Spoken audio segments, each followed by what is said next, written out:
नमस्कार. विचार करा, एका राजाला एक प्रश्न पडलाय. एका बौद्ध भिक्षूने त्याला एक अनपेक्षित उत्तर दिलंय आणि एका साध्या रथातून अस्तित्वाचं मोठं रहस्य उलगडलंय.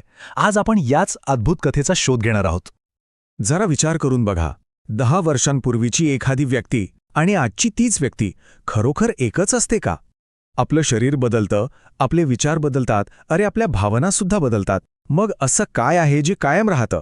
तुम्हाला आश्चर्य वाटेल, पण अगदी हाच प्रश्न हजारो वर्षांपूर्वी एका महान राजाला सतावत होता.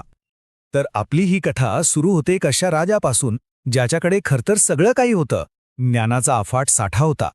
पण तरीही त्याला एका मूलभूत प्रश्नाचं उत्तर काही केल्या मिळत नव्हतं. चला आपण थेट जाऊया इसवी सनापूर्व 2ऱ्या शतकात. कल्पना करा, भारताच्या वायव्य सीमेवर एका ग्रीक राजाचं राज्य आहे. हो, ग्रीक राजाचं. राजा मिलिंद. आणि त्याची राजधानी सागल ही काही साधीसुधी नव्हती, तर त्या काळातल्या ज्ञानाची आणि संस्कृतीची जणू काही एक मोठी बाजारपेठच होती. आणि हा राजा मिलिंद तो फक्त एक शासक नव्हता, तर तो त्याच्या काळातला जणू एक बौद्धिक सुपरस्टार होता. तुम्ही पाहू शकता, तत्वज्ञानापासून ते थेट युद्धकलेपर्यंत तब्बल 19 वेगवेगळ्या विद्यांमध्ये तो पारंगत होता. म्हणजे थोडक्यात काय, तर असा एकही विषय नव्हता ज्यावर तो वादविवाद करू शकत नव्हता. खरंच अफलातून होता तो. पण इतकं सगळं ज्ञान असूनही राजा आतून खूप अस्वस्थ होता. मी कोण आहे यासारख्या प्रश्नांनी त्याला अक्षरशः घेरलं होतं. आणि त्याची एक खात्रीच पटली होती की ह्या जगात असा कोणीच नाहीये जो त्याच्या बौद्धिक आव्हानाला सामोरं जाईल आणि त्याच्या शंकांचं निरसन करेल. आणि मग राजाच्या आयुष्यात एक अशी व्यक्ती आली जी त्याच्या ज्ञानाच्या अख्ख्या साम्राज्यालाच एक मोठा हादरा देणार होती. अखेर राजाला त्याचा बौद्धिक प्रतिस्पर्धी सापडला. नागसेन नावाचा एक शांत बौद्ध भिक्षू. आणि ही काही साधी भेट नव्हती. हा होता एका जिज्ञासू राजाचा आणि एका ज्ञानी संताचा सामना. संवादाच्या पहिल्याच क्षणी नागसेनाने राजाला पार गोंधळात टाकलं. ते म्हणाले, माझं नाव नागसेन आहे, पण नागसेन नावाचा कोणीही इथे नाही. हे फक्त एक संबोधन आहे. जरा विचार करा, या एका वाक्याने राजाच्या अस्तित्वाच्या मूळ संकल्पनेवरच प्रश्नचिन्ह निर्माण केलं होतं. आता राजा मिलिंद होता एक तार्किक माणूस. त्याला हे सगळं बोलणं म्हणजे कोडं वाटलं. म्हणून त्याने सरळ काही व्यावहारिक प्रश्न विचारले. बरं, जर नागसेन नाहीच, तर मग हे कपडे कोणी घातले आहेत? पुण्य किंवा पाप कोणाला लागतं? आणि समजा जर कोणी तुमची हत्या केली तर शिक्षा कोणाला होणार? आणि इथेच नागसेनाने एक हुशार खेळी केली. त्यांनी राजाच्या प्रश्नाचं थेट उत्तर दिलंच नाही. उलट त्याचाच तर्क वापरून एक साधा सरळ प्रतिप्रश्न विचारला. नागसेनाने अगदी शांतपणे विचारलं, महाराज, आपण इथे कसे आलात? राजाने उत्तर दिलं, रथातून आलो. आणि बस, हाच तो क्षण होता जिथे या संवादाला एक निर्णायक वळण मिळालं. नागसेनाने लगेच विचारलं, अच्छा, पण हा रथ म्हणजे नक्की काय? ही जी चाकं आहेत ती म्हणजे रथ का? राजाने उत्तर दिलं, नाही, मुळीच नाही. मग नागसेनाने प्रश्नांची सरबत्तीच सुरू ठेवली. बरं, मग चाकांना जोडणारा आस म्हणजे रथ, की रथाचा तो सांगाडा, की ज्यावर आपण बसतो ते आसन म्हणजे रथ? राजा मिलिंदने प्रत्येक प्रश्नाला नाही असंच उत्तर दिलं. आणि ते साहजिकच आहे, नाही का? म्हणजे फक्त एक चाक म्हणजे पूर्ण रथ कसा असू शकेल? आणि तेव्हाच नागसेनाने राजाचाच मुद्दा त्याच्यावर उलटवला. ते म्हणाले, महाराज, जर कोणताही एक भाग रथ नाहीये आणि या सगळ्या भागांच्या पलीकडेही वेगळा असा रथ नाहीये, तर याचा सरळ अर्थ असा होतो की रथ नावाची वस्तू अस्तित्वातच नाही. आणि या युक्तिवादाने राजा पूर्णपणे निरुत्तर झाला. प्रथाच्या या रूपकातून नागसेन आता मूळ मुद्द्यावर येणार होते.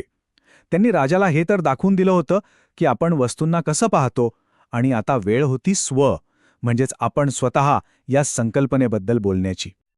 आता मात्र राजाला नागसेनाचा मुद्दा बरोबर कळला होता. त्याने मान्य केलं की रथ हे कुठल्याही एका वस्तूचं नाव नाहीये, तर चाकं, आस, सांगाडा हे सगळे भाग जेव्हा एका विशिष्ट पद्धतीने एकत्र येतात, तेव्हा त्या संपूर्ण रचनेला आपण सोयीसाठी दिलेलं ते एक नाव आहे, एक संकल्पना आहे. मग नागसेनाने हाच तर्क थेट मानवी अस्तित्वाला लावला. ते म्हणाले, महाराज, जसं रथाचं आहे ना, अगदी तसंच आपलं आहे.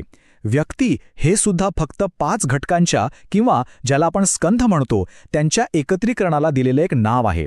आणि ते 5 घटक म्हणजे, पहिलं रूप म्हणजे आपले हा भौतिक शरीर, दुसरं वेदना म्हणजे सुखदुःखाच्या भावना, तिसरं संज्ञा म्हणजे गोष्टी ओळखण्याची क्षमता, चौथं संस्कार म्हणजे आपल्या सवयी आणि विचार, आणि पाचवं विज्ञान म्हणजे आपली मूलभूत चेतना. आणि यातली सगळ्यात महत्त्वाची गोष्ट म्हणजे हे पाचही घटक एखाद्या नदीच्या प्रवाहासारखे सतत बदलत असतात. आपलं शरीर, आपल्या भावना, आपले विचार यातलं काहीही स्थिर नाही. आणि बौद्ध तत्त्वज्ञानानुसार या सतत बदलणाऱ्या प्रवाहाच्या पलीकडे असा कुठलाही एक मी किंवा आत्मा नाही. मी हे फक्त या एकत्र आलेल्या प्रक्रियांना दिलेलं एक सोयीस्कर नाव आहे, अगदी त्या रथ या नावासारखंच. राजा मिलिंद आणि नागसेन यांच्यातला हा संवाद इतका महत्त्वाचा ठरला की त्याचा प्रभाव आजही आपल्याला बघायला मिळतो. चला तर मग पाहूया या कथेचा वारसा आज आपल्यापर्यंत नेमका कसा पोचला आहे. हा जो सगळा संवाद आहे तो मिलिंदपन्ह नावाच्या पाली भाषेतील एका ग्रंथात संग्रहित केलेला आहे. मिलिंदपन्ह म्हणजे मिलिंदाचे प्रश्न, आणि हा बौद्ध धर्मातला एक अत्यंत महत्त्वाचा ग्रंथ मानला जातो. का? कारण तो अवघडातले अवघड तात्विक विचार अगदी सोप्या आणि रंजक पद्धतीने समजावून सांगतो. आणि विशेष म्हणजे या ग्रंथाचा प्रवासही खूप रंजक आहे. उदाहरणार्थ, बर्मी बौद्ध धर्मात याला धर्मग्रंथाचाच दर्जा आहे, तर दुसरीकडे चीनमध्ये त्याची एक संक्षिप्त आवृत्ती वापरली जाते. आणि याच्या अगदी उलट थायलंड किंवा श्रीलंकेच्या परंपरा याला प्रमाण मानत नाहीत.